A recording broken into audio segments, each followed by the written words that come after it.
O sofrimento não quer que nós o observemos diretamente e vejamos o que ele realmente é. No momento em que o observamos, sentimos seu campo energético dentro de nós e desfazemos a nossa identificação com ele, surge uma nova dimensão da consciência. Chamo isso de presença. Passamos a ser testemunhas ou observadores do sofrimento. Isso significa que ele não pode mais nos usar, fingindo ser nosso eu interior. Então, não temos mais como realimentá-lo. Aqui está nossa mais profunda força interior. Alguns sofrimentos são irritantes, mas inofensivos, como é o caso de uma criança que não para de chorar. Outros são monstros destrutivos e mórbidos, verdadeiros demônios. Alguns são fisicamente violentos, outros emocionalmente violentos. Eles podem atacar tanto as pessoas à nossa volta quanto a nós mesmos, seus hospedeiros. Os pensamentos e sentimentos relativos à nossa vida tornam-se então profundamente negativos e autodestrutivos. Doenças e acidentes frequentemente acontecem desse modo. Alguns sofrimentos podem até levar uma pessoa ao suicídio. Às vezes, levamos um choque ao descobrir uma faceta detestável em alguém que pensávamos conhecer bem. Entretanto, é mais importante observar essa situação em nós mesmos do que nos outros. Preste atenção a qualquer sinal de infelicidade em você, qualquer que seja a forma, pois talvez seja o despertar do sofrimento. Ele pode se manifestar como uma irritação, um sinal de impaciência, um ar sombrio, um desejo de ferir, sentimentos de raiva, ira e depressão, ou uma necessidade de criar algum tipo de problema em seus relacionamentos. Agarre o sinal no momento em que ele despertar de seu estado inativo.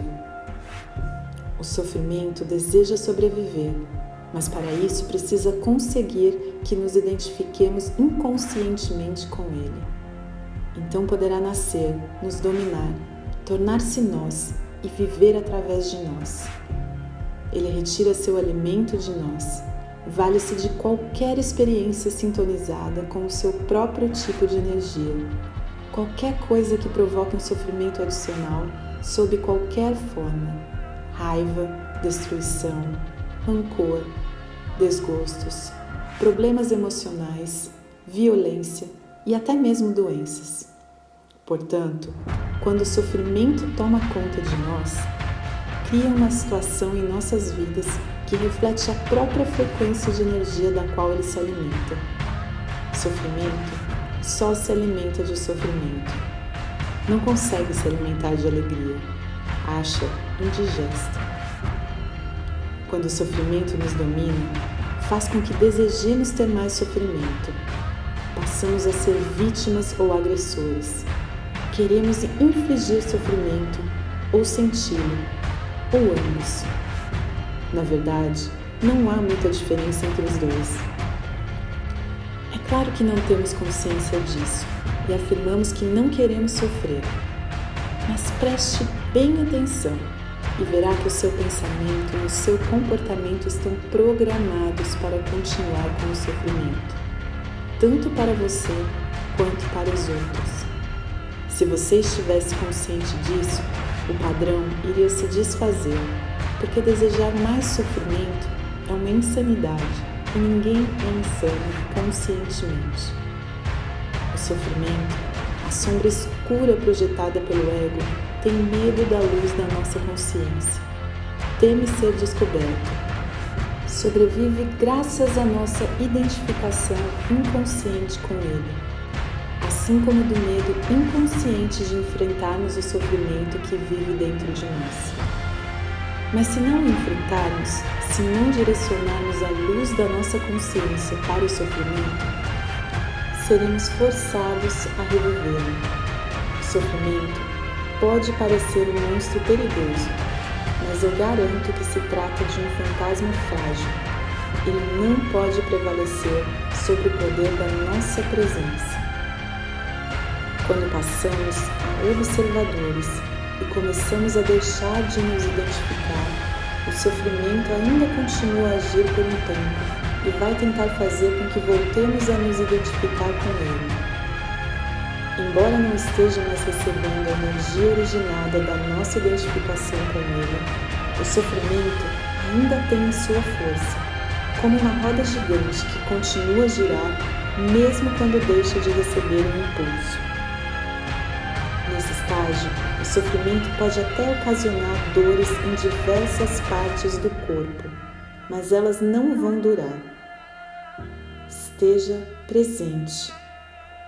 Fique consciente. Vigie o seu espaço interior. Você vai precisar estar presente e alerta para ser capaz de observar o sofrimento de um modo direto e sentir a energia que emana dele. Agindo assim, o sofrimento não terá força para controlar o seu pensamento. No momento em que seu pensamento se alinha com o campo energético do sofrimento, você está se identificando com ele e, de novo, alimentando-o com os seus pensamentos. Por exemplo, se a raiva é a vibração de energia que predomina no sofrimento e você alimenta esse sentimento, insistindo em pensar no que alguém fez para prejudicá-lo ou no que você vai fazer em relação a essa pessoa, é porque você já não mais está consciente e o sofrimento se tornou você. Onde existe raiva, existe sempre um sofrimento oculto. Quando você começa a entrar em um padrão mental negativo e pensar como a sua vida é horrorosa, isso quer dizer que o pensamento se alinhou com o sofrimento e você passou a estar inconsciente e vulnerável a um ataque do sofrimento. Utilizo a palavra inconsciência no presente contexto para significar uma identificação com o padrão mental ou emocional. Isso implica uma ausência completa do observador. Manter-se em um estado de alerta consciente destrói a ligação entre o sofrimento e o mecanismo do pensamento e aciona o processo de transformação. É como se o sofrimento se tornasse o combustível para a chama da consciência, resultando em um brilho de mais intensidade. Esse é o significado esotérico da antiga arte da alquimia, a transformação do metal não precioso em ouro, do sofrimento em consciência. A separação interior cicatriza e você se torna inteiro outra vez. Cabe a você, então, não criar um sofrimento adicional. Concentre a atenção no sentimento dentro de você. Reconheça que é o sofrimento. Aceite que ele esteja ali. Não pense a respeito. Não permita que o sentimento se transforme em pensamento. Não julgue nem analise. Não se identifique com o sentimento. Esteja presente e observe o que está acontecendo dentro de você. Perceba não só o sofrimento emocional, mas também a presença de alguém que observa, o observador silencioso. Esse é o poder do agora, o poder da sua própria presença consciente. Veja então o que acontece.